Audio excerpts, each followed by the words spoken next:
Welcome back to Faith Informing, the podcast that talks about what informs our faith and how our faith forms us. My name is Travis Jameson, and I'm your host. Today on the show, I want to talk about what happens when the church becomes a source of hurt. What happens when church leaders harm church members and vice versa? How do we respond? What do we need? And how can we find ways to keep following Jesus amid the pain? To find some answers to these questions, I'm sitting down with Scot McKnight and Adrienne Gibson, authors of Traumatized Church, What Paul's Relationship with the Corinthian Church Teaches Us About Helping Those Who Are Hurting. Scot is a New Testament scholar and also the author of A Church Called Tov, Forming a Goodness Culture that Resists Abuses of Power and Promotes Healing. Adrienne is a licensed professional counselor and trauma specialist, and together they've written something that I think a lot of people in the church world need right now. So welcome to you both. Thank you. Thank you. Good to see you. I'm so happy to have you both on the show and excited to dive into this conversation. So, what first convinced both of you that the modern church needed to become more trauma-informed? Was there a particular moment or experience or realization that sparked this collaboration between the two of you? Adrienne, why don't we start with you? For me, the project started in my head, or the idea of churches becoming more trauma-informed started in my head many, many years ago. I was asked to teach a summer course at Phoenix Seminary on trauma. And at that time, Phoenix Seminary had a master's in counseling program. And so I was creating the curriculum and getting the class ready. And I really thought, though, that all of the students would be counseling students. So it was very clinical focused. And when I showed up to the first class, there was 3 or 4 MDiv students. And so I kind of had to regroup and realize I have to keep this clinical. There's a lot of counselors who are there who need to know what trauma is and working with clients who experienced trauma. But I've got these 3 or 4 MDiv students who are going into pastoral ministry of some sort, but they're in the class and they want to know what trauma is. And that's where some of this for me grew, where I realized pastors need to know more about trauma, because there's so many of us that are going to be affected by it, that show up to church, that show up to ministries, that show up and want to heal and want to be fed, but they've got this trauma that's often going to block or get in the way. So fast forward then, I enroll and become a student at Northern Seminary, where Scot is one of my professors, and I decide to write my thesis on trauma. And trying to figure out, it has to be a New Testament focused paper. I cannot write this clinically focused paper in this program. And so I unpacked first the basis of what is trauma, understanding trauma, but then what the New Testament has to offer for people who are dealing with trauma. And the project for us kind of grew out of that thesis, because I had been trying to figure out, why am I going back to school? I'm a licensed counselor. I love my job. I love having clients. I love the work that I do. I wasn't viewing going to seminary and getting a master's in New Testament as a career switch or change. And so at the end of the programs, we're in the airport going to Greece and Turkey for a trip that was part of the program. And I looked at Scot and I'm like, why? Why would a licensed counselor go back to school and get a master's in New Testament? And he said, it's because we're going to write a book together. 2022. Yeah. That's amazing. That started the whole project slowly. Yes, it started for me, though, when I read her thesis. And her thesis, my wife's a psychologist, and I said to Chris one day, I said, this thesis needs to be published by Adrienne, because this is what churches need to know about trauma. And it was clear, and it was, there's some Bible in it, which helps church people. But I was writing a little commentary in the Everyday Bible Study series that I have on 2 Corinthians. And as I came to chapters 10 through 13, I was thinking, this man's been traumatized. Now, there are passages in chapter 2 and chapter 7 that clearly tip the balance in the same way. But I thought, man, there's a lot of crazy stuff going on here for Paul that you don't normally see. And recently I was on a podcast with Adrienne, and I said, the way to look at this is like someone discovered these chapters, like someone discovered Paul's personal journal, that he's talking about himself. And I just passed this on to a scholar who's just written a long commentary on 2 Corinthians, and he said, I really like that idea. I think that's one way of looking at chapters 10 through 13. So that was when I realized I could make a contribution to the book about trauma. Otherwise, I can't go to a publisher and say, I want to write a book about trauma. They're going to say, you don't know anything about trauma. Stick to, stay in your lane. But it was Adrienne's thesis stimulated my ability to see things in Paul that I hadn't otherwise seen. And then I was able to work with her, and she was able to work with me, and eventually we got a proposal accepted, and the book is out. So That's fantastic. I love that. It's kind of an unusual experience for a teacher and a student to come together on a project like this, especially a book project. But I love that you guys kind of brought the best of both your worlds together in this project. And Scott, what you said about Paul's personal journal, I found that's a really helpful way to put it, because when I was reading your book here, I was struck by how I had never used the word vulnerable to describe Paul before. And I was reading and I was like, yeah, he is super vulnerable. And, one of the common questions that comes up in seminary, as I'm sure you know, with pastoral students, is how vulnerable should I be with my congregation? Mm-hmm. How open about my hurts and pain should I be? And I remember that in seminary, like that being a question, and we had a whole conversation about it. But no one ever once said, oh, well, let's look to the Apostle Paul, because he's actually does this quite a bit. And so I found that really helpful there's something really a model of vulnerability here. So wow, thank you for sharing. Yeah, and I think that, I've been asked many times now, what do we learn about pastoring from Paul in 2 Corinthians? And I think I would say it in two ways, Travis. Number one, I would say if you talk like Paul to your congregation, you'll probably lose your job. But number two is this man was incredibly honest about his feelings, because that language of chapters 10 through 13, but there's some really vulnerable moments in chapter 2 and 7 where Paul is basically saying, hey, they like me. In chapter 2, he said, I don't think they like me. And then he gets news from Titus, chapter 7, hey, they like me. Here's the Apostle Paul wondering if the Corinthians like him. Now, this is the way many leaders feel Sunday afternoon. Well, they probably feel that way Saturday night as they're wondering what's going to happen the next day. But, they're wondering, do these people like me? Do they think I can carry on the gifts that I think I'm supposed to be carrying on, etc.? So there's a lot of honesty about Paul in this letter that you don't see anywhere else in any of his letters.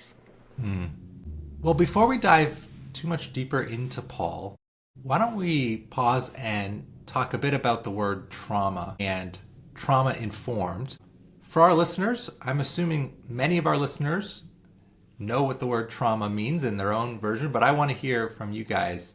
Adrienne, when you were writing this, when you think about trauma, how would you say it to just an average person on the street? What is trauma in your view?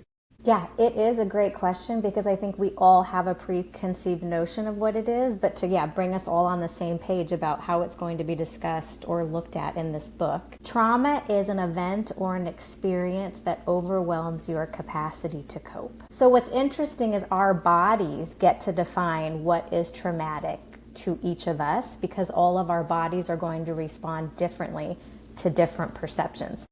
But then what's also interesting is most of us think of trauma as the event. But what we want to say is that was traumatic. And it doesn't necessarily leave us with trauma, because it's the experience of it overwhelming our capacity to cope, that we don't know if we're going to be okay. I don't know how I'm going to be on the other side of this. I don't know if I'm going to survive this.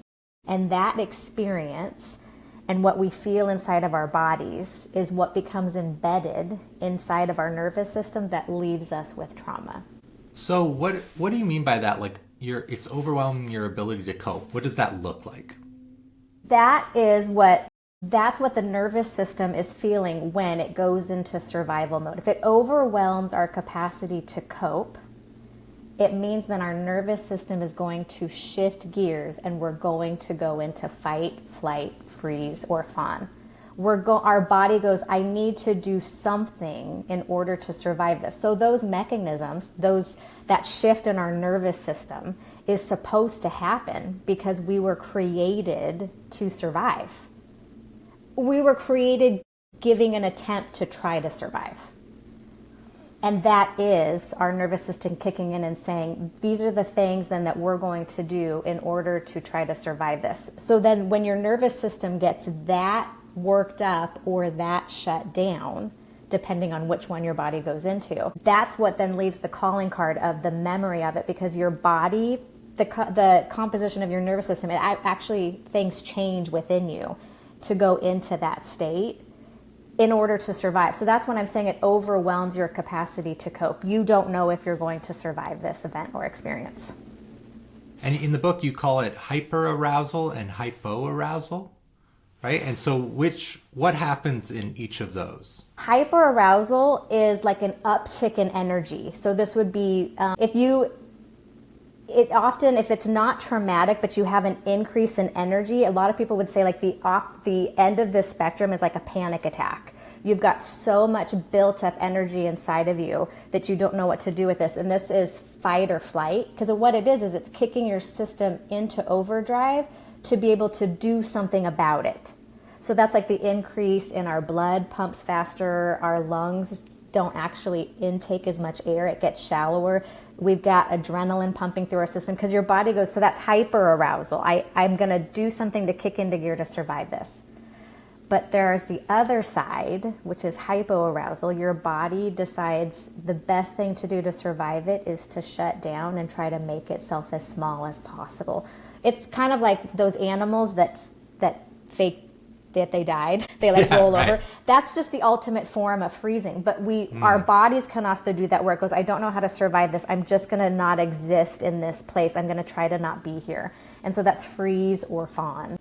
Yeah, can you tell us a little bit about what does it mean to fawn? Because I think most people are familiar with fight and flight. Right. Those are pretty straightforward as far as like how people understand them.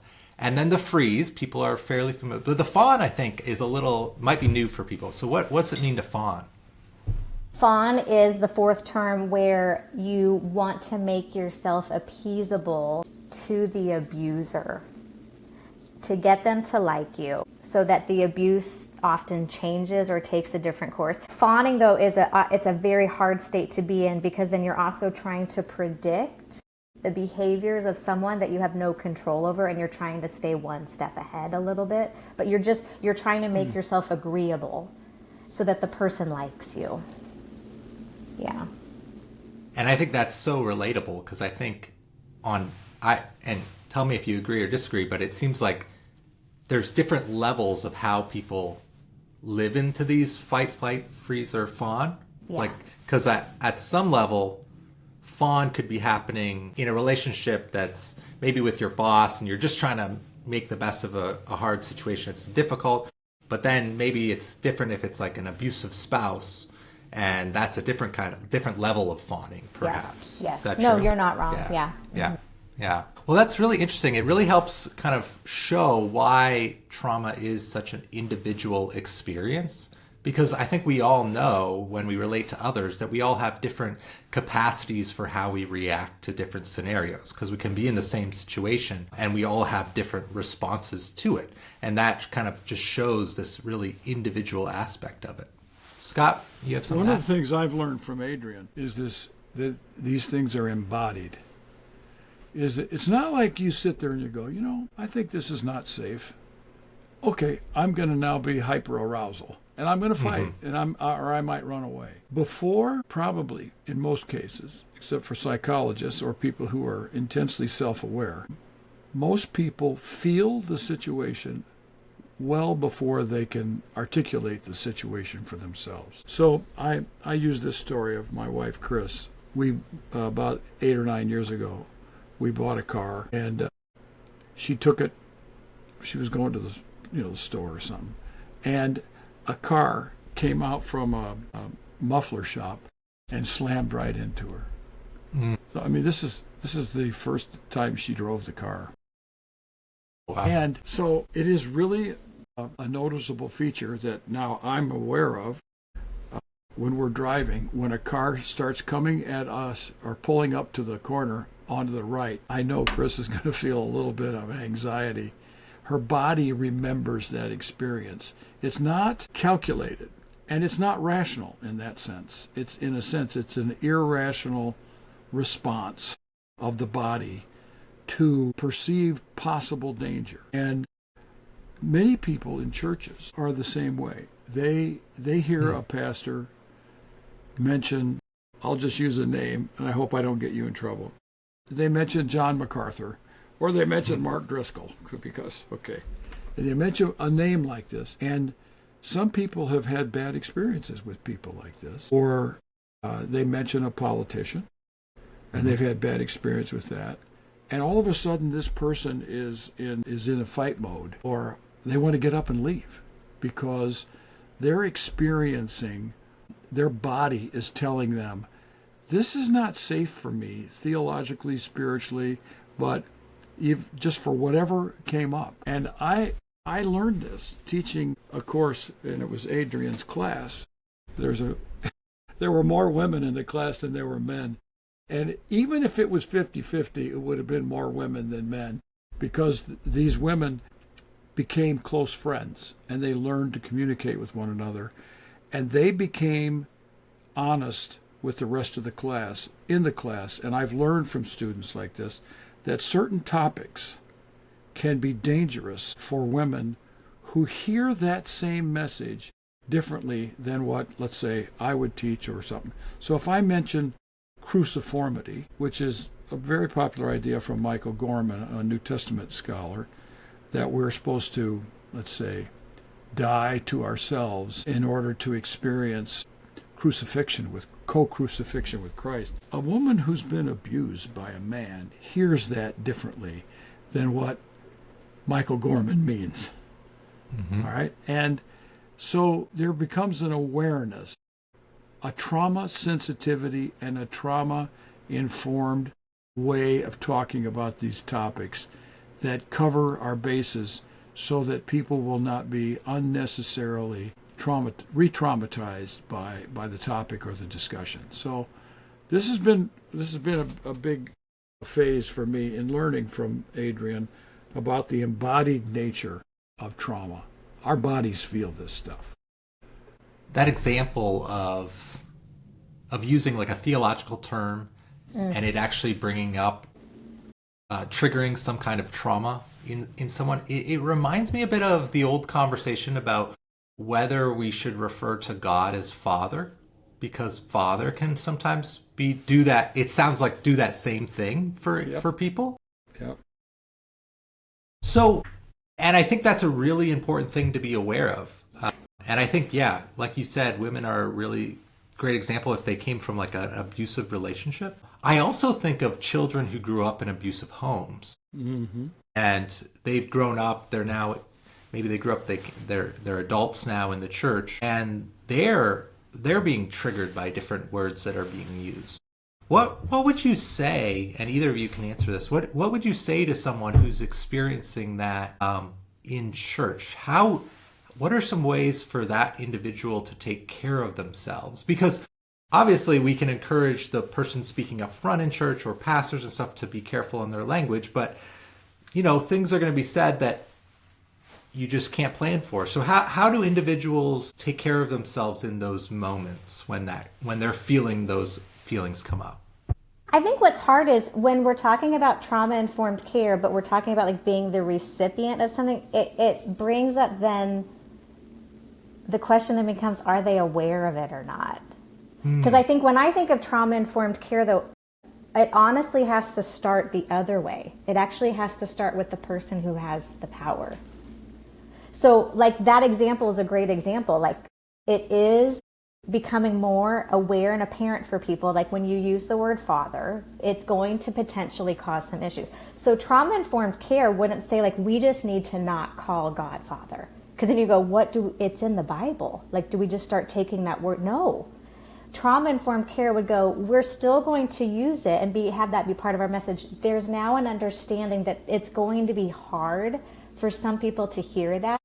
And so it's acknowledging that and then speaking to that population as well. So you don't want to just bypass it and say there's going to be a camp over here and they're going to be just fine with that word father. They don't have their own father issues. It's going to be fine. And I'm just going to ignore this camp over here. But it's taking both into account and both parties then also having to be willing to listen.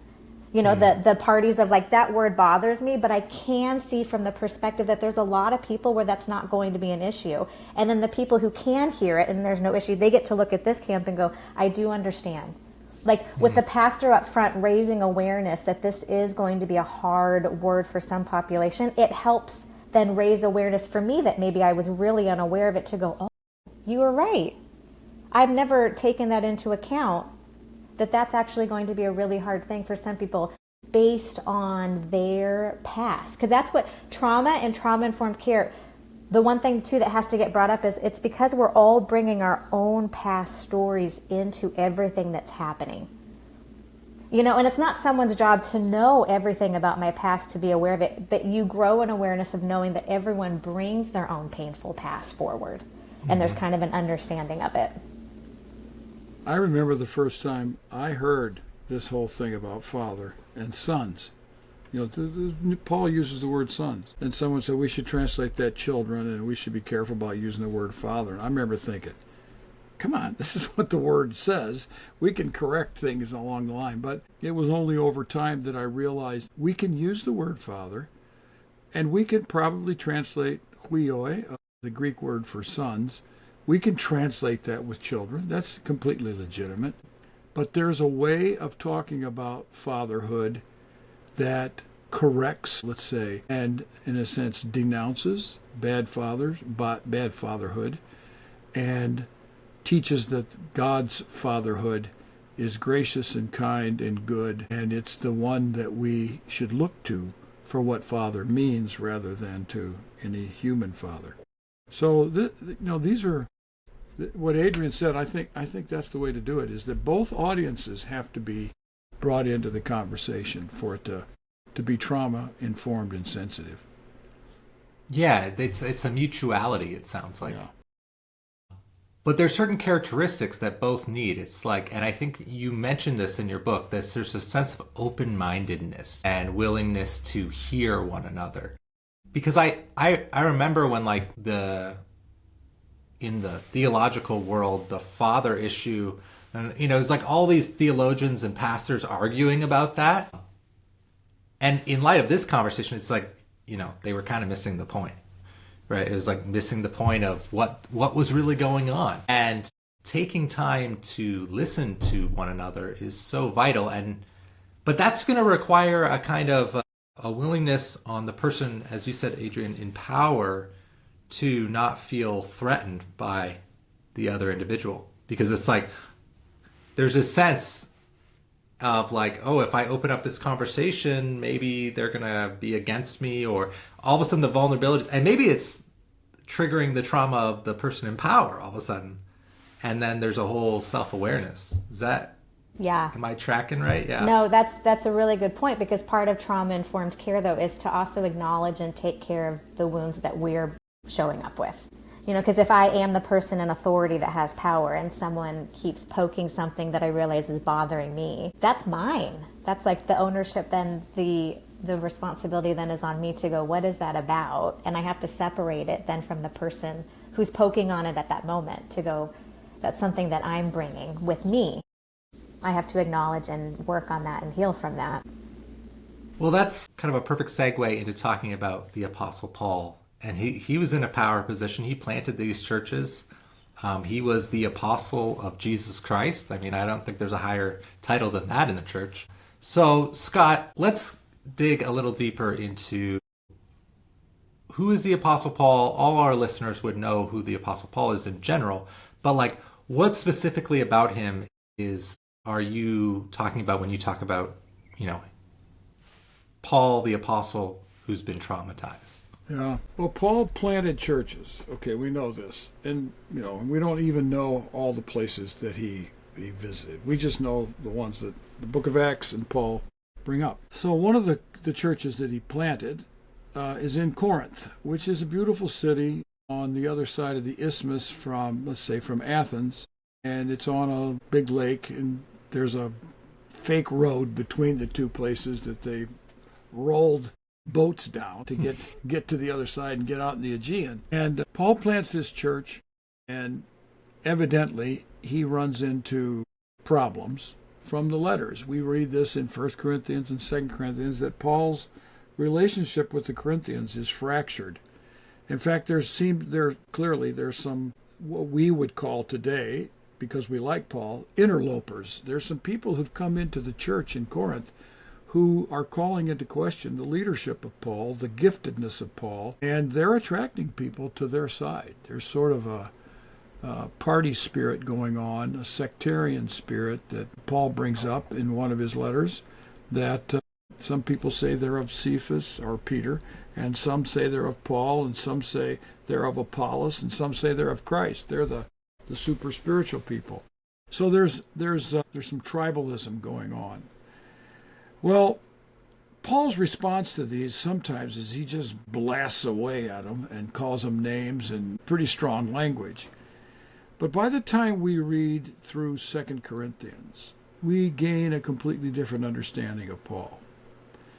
That in 2 Corinthians especially chapters 10 through 13, which are unlike anything else he's written, and even, I read something or heard Tom Wright say something one day that the grammar of 2 Corinthians is just Paul starts sentences and doesn't finish them, and he forgets to complete a thought and just keeps moving on. And all of a sudden you realize Paul can't give some things up. There are things that have happened with the Corinthians that he brings up, and he's writing to these people, and he is he has been so wounded by some of the things they've said about him that he just can't let them go. And here are some of the things that they accuse Paul of. Now, here's the way I feel about this. I think if you woke up as a leader in a church, and I don't mean you have to be a pastor, you could be a Sunday school teacher, you could be working in the parking lot, and you wake up on Monday morning and you get a bevy of critique of how you're doing your job, you're not going to feel good about yourself. In fact, I've often told seminary students, don't read 2 Corinthians on Monday. And only read 2 Corinthians if you have an appointment with a therapist scheduled. Because it's going to, I can use this word, it's going to trigger for you some embodied experiences of what you've experienced in churches by critique. So they accuse Paul of being fickle. That, he says at the end of 1 Corinthians, he says, here's a quotation, "Perhaps I will stay with you for a while, or even spend the winter, so that you can help me on my journey wherever I go." And then he says in 2 Corinthians chapter 1, "Because I was confident of this, I wanted to visit you first so that you might benefit twice from me." Well, he didn't. And then they say your yes doesn't mean yes and your no doesn't mean no. Now, what's it like to work with someone upon whom you can't count to live according to their word? That's what they're criticizing Paul for. You said you're going to come, you didn't come. You said you're going to come, you send Timothy.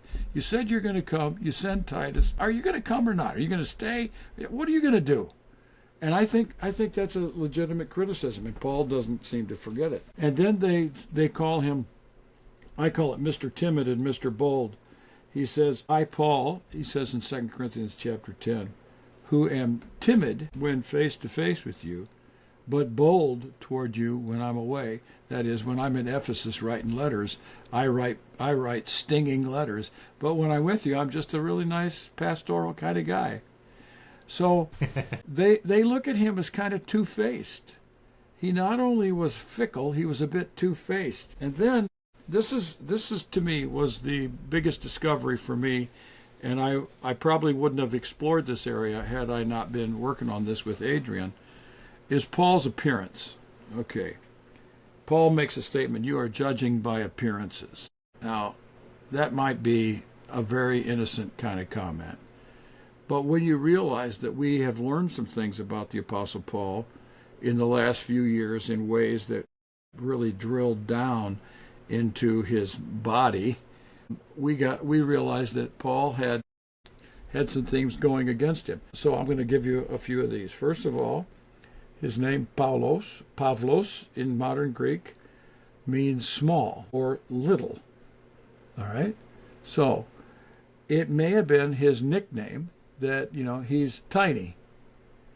Well, in the 2nd century, there's a text called the Acts of Thecla and Paul, and this is a quotation from it. Then he saw Paul coming, a mikros man. Now that Greek word means tiny. With regard to height, he was tiny. Bald on the head, which isn't all that bad. But there's another expression, curved in the legs. Now this language is the language used for dwarfism in the ancient world. Now they didn't have quite the same categories medically that we have today, but it looks like Paul was perceived physically as a really short man. Now the average size would have been somewhere around 5'2" to 5'4", and the estimates are that Paul was probably somewhere between 4'6" and 4'8".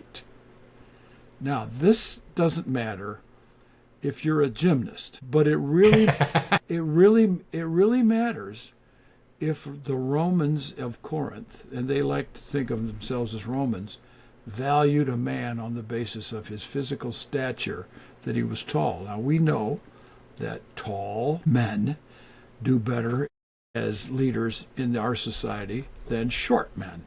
And Paul was super short. In 2 Corinthians, we learn that Paul was let down from the walls of Damascus in a basket. And a guy named Isaac Soon has investigated baskets in the ancient world way more than anyone else has ever done. And the result is he calculated that Paul had to weigh no more than 100 pounds, something like this. So Paul was being criticized by the Corinthians for being too short to be a leader. He needed a platform behind the pulpit so they could see his head over the top. Now, this is not something a man wants to wake up with in the Roman world in the morning. All right? They also said that his letters are weighty and forceful, but in person, he is unimpressive, and his speaking amounts to nothing. Now, that's 2 Corinthians 10:10. What's it like to be a preacher and on Sunday morning get letters from people in the church, and they say, you're terrible behind the pulpit? Now look, this is what they're judged by, ministers and Sunday school teachers and small group leaders. You're bad at this. You balk with your words. You don't complete your sentences. You get irritated with people who ask you questions. You're not gifted for this. That's what was going on in Paul. Now, I can pause here if I'm talking too long, but I find this. No, this is great. The thing is, these are things Paul can't forget. These are like he's piling up his memories of what he's heard from the Corinthians, because he starts bringing up one, and that leads to another, and that leads to another. And that they did not like the fact that Paul would not brag or boast about himself. One of the most common words used in 2 Corinthians 10 is boasting. Well, a Roman man in Corinth was expected to boast about his accomplishments. And if you didn't have the courage to boast and advertise your accomplishments, you didn't deserve them, and you need to get off the platform. And Paul refused to participate with that. They also said that he was playing favorites, that he did not like the Corinthians and he liked the Philippians. I think they're great people, but you don't like us. So they're saying, you don't even like us. And Paul's saying, I don't think you like me either. And then ultimately, Paul realized that there were Corinthians of significance, of power in those churches in Corinth who didn't consider him special anymore.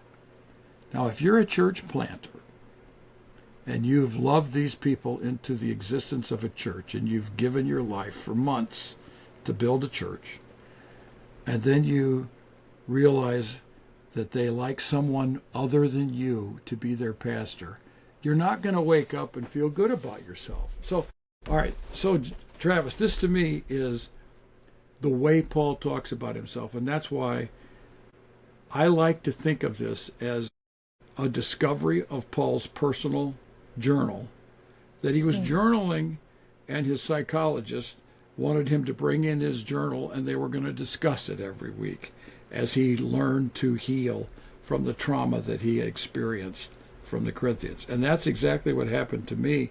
As I read this, I came away saying, these are signs of trauma. Mm-hmm. This inability, sarcasm, irony, his inability to give up on some of these topics that they had brought up with him are signs that this man's been deeply wounded by the Corinthians. So it is true that lots of people think Paul was a trauma expert in the sense that he dished it out. But it's pretty clear to me that Paul is one who experienced trauma himself from people in a congregation. So that's... Which is really fascinating because, all of that is very relatable, I think, for anyone in any field. If you are in any kind of leadership position, it could even happen in a friend group, where if people turn against you, people that you trust and love, if they break that trust, if they betray the trust, if they turn and act as if they don't even know you or they don't want to be around you, I mean, that really hurts at a very visceral level. And it's fascinating to think about that with the Apostle Paul, and that he was experiencing human reality and human life as we do. Yeah. I think that's something I try to keep in mind when I'm reading the Bible is like, well, these are still people and they had the same emotional, they didn't, they couldn't Google the feelings wheel and discover what feelings they were feeling, but they were experiencing all of these things. Yeah. And I think you just painted a really wonderful picture of like what Paul's experience may have actually been like. Like for someone to take a physical characteristic of yours that you have no power over and to turn it against you, to belittle you or to harm you in some way, one of the worst ways to harm another person. Mm-hmm. We have all the isms for why you shouldn't do that. And to hear that Paul is experiencing things like this is really eye-opening. One question, follow-up I have is, what about all of like the physical things he went through? Like he talks about being shipwrecked and persecuted and beaten, and there's that kind of trauma too, right? Like there's this like physical trauma. Did you explore that at all? Not so much, because it wasn't dished out by the Corinthians. But some of these experiences were clearly traumatizing. He was almost killed. How many times was Paul beaten? I'm sure the man was scarred and had broken bones. They didn't have emergency rooms in the first century to reset bones or to fix wounds. And the odd thing is, and this is, it's not tongue-in-cheek and it's not irony. There's probably some sarcasm. But he, instead of boasting about his accomplishments of all the churches he's planted, all the languages he can read, all the letters he's written, all the knowledge he has of the rabbis, Paul brags about his suffering. And this was inflammatory to the Corinthians, to brag about the wrong things. He boasted about this stuff. He decides, I call this gospel fawning. He's actually trying to play their game, but he's going to play it his own way. He decides, I'm going to go along with you. I'm going to boast, just like you want me to do. But I'm going to boast about the things I want to talk about. Not about my accomplishments, but all the bad things that have happened to me in my life. Because I'm a minister of the gospel. So it's a fascinating section of that really is. Yeah. Well, with the few minutes we have left in our conversation, I wonder, Adrienne, if you can talk a bit more about how churches can cultivate cultures where we are sensitive to trauma and where healing can take place. Because I think many churches, we often respond to pain with explanations or advice or like Bible verses at times. But like, what actually helps traumatized people feel safe enough to heal? You used the right word. I'm like, oh, that's where I'm going to jump in. It's building safety. Because what's happened is they have their world, their schism has this new mindset of all of a sudden I've realized now things aren't as safe as I always thought they were. So then they filter all of their relationships and interactions often through that lens of, I don't know if you're safe anymore. And so we talk about this at the end of the book. It's the 6 pillars of trauma-informed care. And the first one is safety. It's being aware that churches and ministries and volunteers and lay people who are just working with people that walk through the doors, or even people that are volunteering or whatnot, we're wanting to build up their safety again. We want them to feel safe in the world. We want them to feel safe coming to church. We want them to feel safe interacting with us. We want them to feel safe having conversations. And so a lot of the 6 pillars are about how do we build up someone's sense of safety that they can trust things again. It's safety. The second one is boundaries, knowing where we're supposed to exist and go and where we're not, what is ours to hold, what is ours not to hold. The third one is trust and transparency, figuring out and actually having rules and guidelines about what do we do to hold someone's trust if they're sharing stuff with us. Does that mean everyone in the church office gets to know about the things that they've shared with us?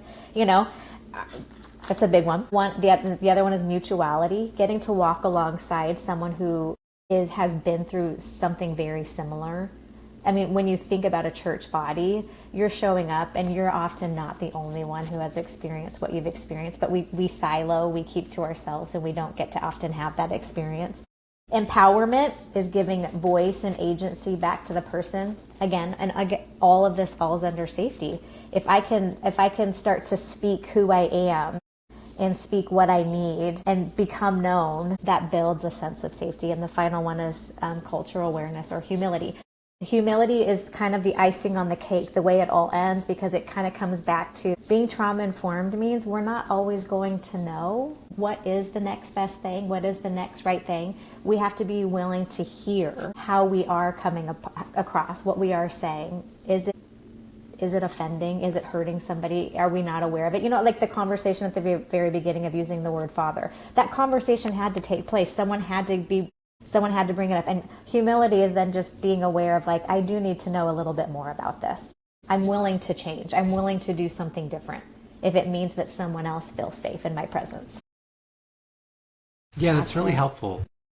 Being willing to say to another person, hey, help me better understand where you're coming from, what you're going through, and how you're receiving this. It's just I'm seeing it from where I sit, but I want to know, how are you hearing these things from your side of the table, so to speak? Yeah. And it strikes me that requires a kind of slowness in the church to have those conversations. It's like a willingness to sit with people and engage them and not rush off, a willingness to have follow-up conversations when you sense that there's something off in someone's response or reaction. Yeah. I don't think in the church we talk enough about trusting one's intuition, but knowing yourself well enough that when you are engaging with people, trusting your intuition when it says, you know what, they're reacting really weird and maybe there's more under the surface here than I'm seeing. I should probably check in with them or see what's going on. And just paying attention to those kind of alarm bells when they go off. For all pastors who may be listening to this, or all leaders in the church, it's got to start with you. You're not going to be able to really be much help for others unless you're doing that work on yourself and knowing your own story. Yeah. So I'll let you guys have the final word. Scott, what do you want to leave us with as we're considering trauma and the church? Well, I think first is to become open enough to learn what trauma is and how it impacts us and how it impacts people in the church.